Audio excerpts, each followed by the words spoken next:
Art thou prepared to hear of the most important yet unheard of people of all humanity's history? A tribe that changed the course of history, a tribe that led to the fall of the Roman Empire, to the whole restarting of European and global politics at the time. A tribe so important that its deeds culminated in a transition from antiquity to the Middle Ages. If you are prepared, then welcome to the Scirii.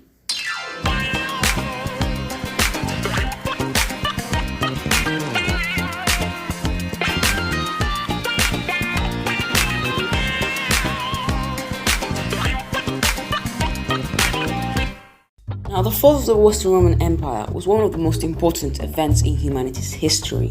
In fact, it marked the switch from antiquity to the Middle Ages, and the Scirii were largely responsible for this. Now, the Scirii didn't single-handedly depose the Roman Emperor in 476, as in fact, the fall or decline of the Roman Empire can be traced back all the way to the start of the 4th century AD, or even to the crisis of the 3rd century. And you could say that the fall of the empire was itself the last domino of a knock-on effect started by the Mongols, who moved to Russia due to a drought in the Central Asian plateau. They had however moved into Turkish areas, so Turks had to move to Hunnic areas, moving the Huns westward to Europe, where they attacked Germanic tribes and the Roman Empire in look for a new place to live. This meant that Germanic tribes like the Scirii had to move into Roman territory, and the Romans, well, they didn't treat the Germanic tribes quite well, so the Germanic tribes rose up. Alaric namely sacked Rome in 410, leading the Visigoths, Brennus in 390, leading the Senon Gauls, and Genseric also sacked Rome in 455, leading the Vandals. However, it was in 476 when Odoacer, a former Roman soldier of Germanic origins, led the Foederati, a Roman military composed of Germanic tribes like the Visigoths, the Alans or the Saxons, into Ravenna, the new capital of the Roman Empire. Odoacer was the commander of the Foederati, and he led them into Ravenna to depose Emperor Romulus Augustus, who was only 16 at the time. This is where the Scirii come in. You see, one of the tribes that Odoacer led was the Scirii, but they had a much more special role than being part of the Foederati of Odoacer. Odoacer was of Syrian origins, as his mother was Syrian, and even though it is thought that his father, Ediko, could have been Thuringian or a Hun, he was nonetheless the ruler of the Syrian kingdom. Today, we are going to look at the history of the Scirii, and we're going to understand its origins and comprehend the importance that the Syrians had on our history.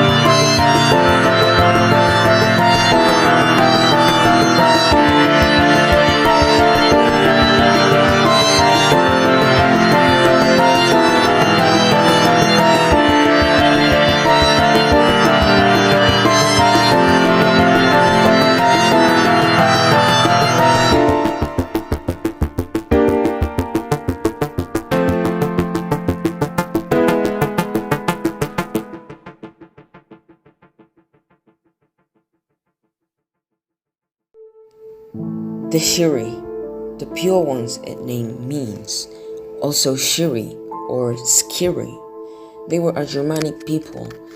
It is thought that they were connected to the Goths, the Vandals, the Heruli, Rugi, Gepids and Burgundians in what is known as the East Germanic peoples. According to many sources, the Scirii were at the Vistula River at around the 3rd century before Christ.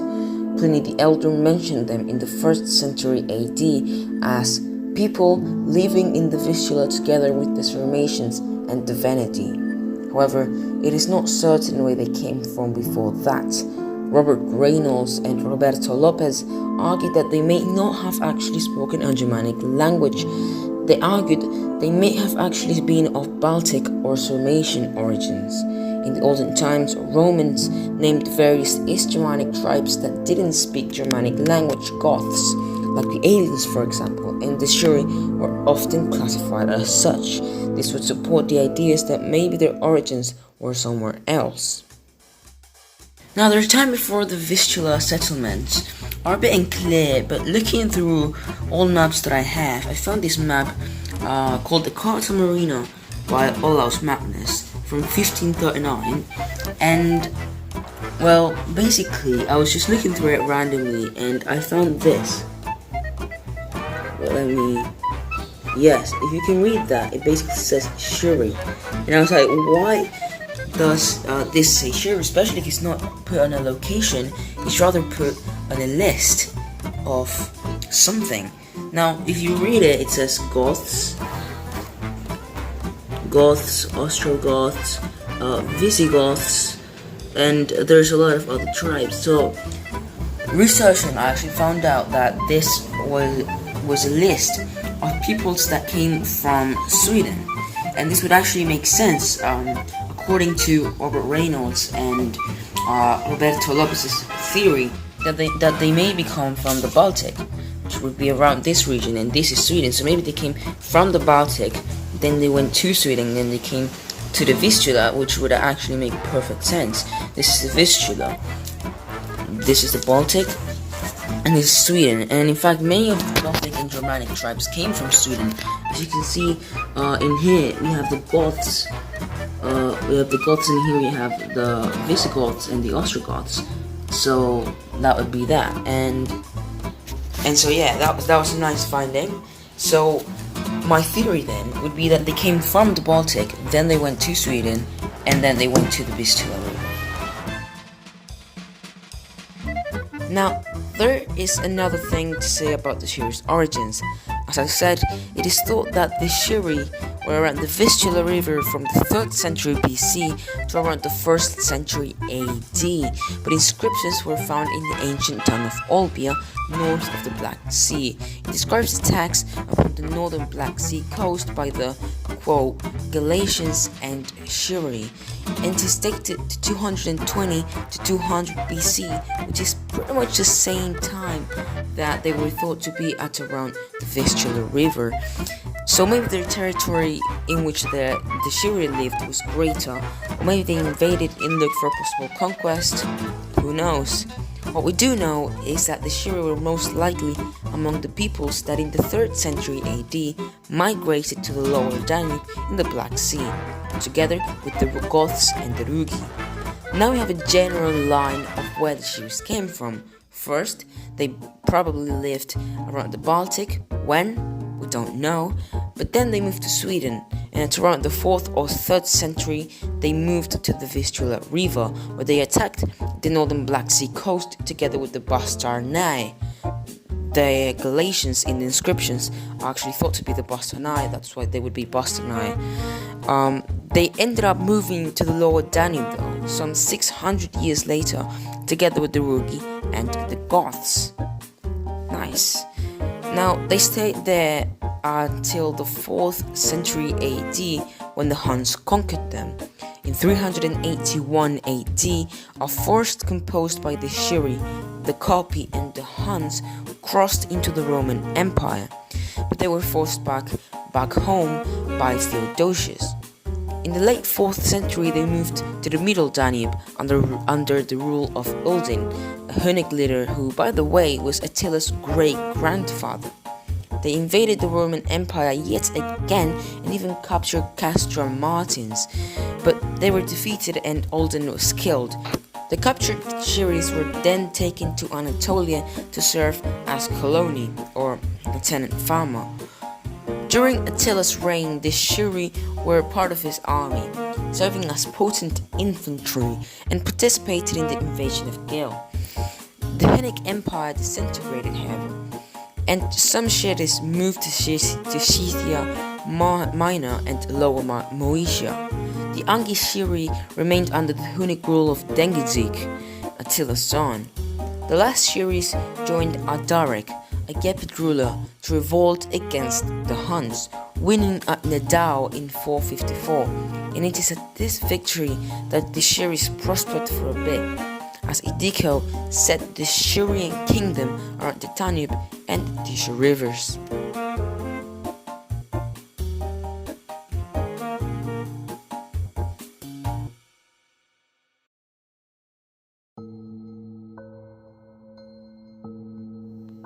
The Scyrian kingdom was founded in 454 AD by Idiko, who used to be a trusted advisor of the now dead Attila.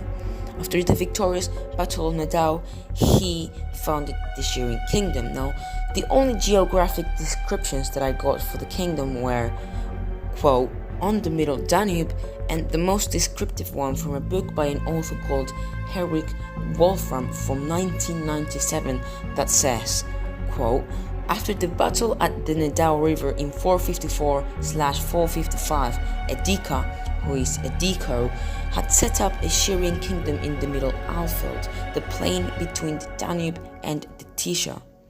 A treasure was found in the Savis marshes, and it has been linked with Ediko. It could extend the territory as it would actually go beneath the Danube. The kingdom's history is very brief and not all that amazing. The following years they fought for supremacy over the region with the Goths, the Gepids, and the Suebi, among others. And it was reported by Jordans that they had an alliance with the Ostrogoths. However, Hunimund, who was king of the Suebi, convinced the Scyri to break off this alliance. And this proved to be a bad idea, let's be honest.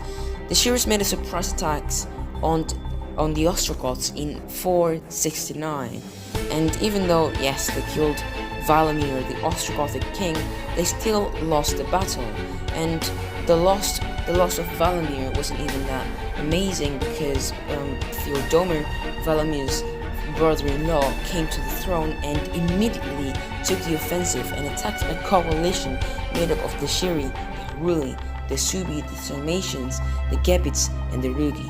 The Scyri, though, were the main target of the Ostrogoths and were especially hit hard in what is known as the Battle of Bolia in 469. This, then, was the end of the kingdom.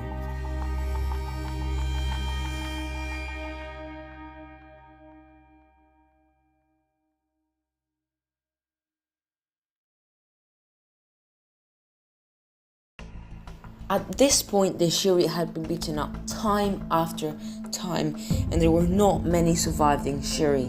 But those who did survive followed either Odoacer, who was Idiko's son, or Odoacer's brother, Anulphus.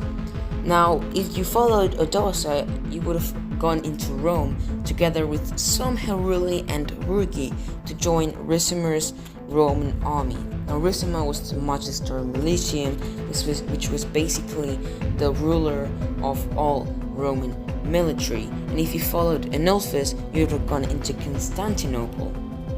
Now, one day, in 476's autumn, Odoacer and his 10,000 men revolted, and the rest, as they say, is history.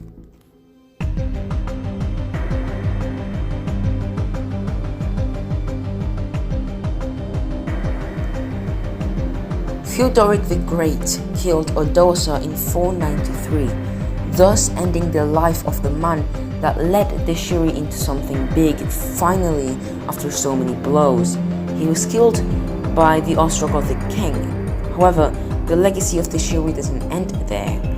They most likely evolved into the Bavari with the Heruli, and some towns have been named after the Scyri, like Cheyenne, first attested as Shira, or Shoya, first attested as Scyri.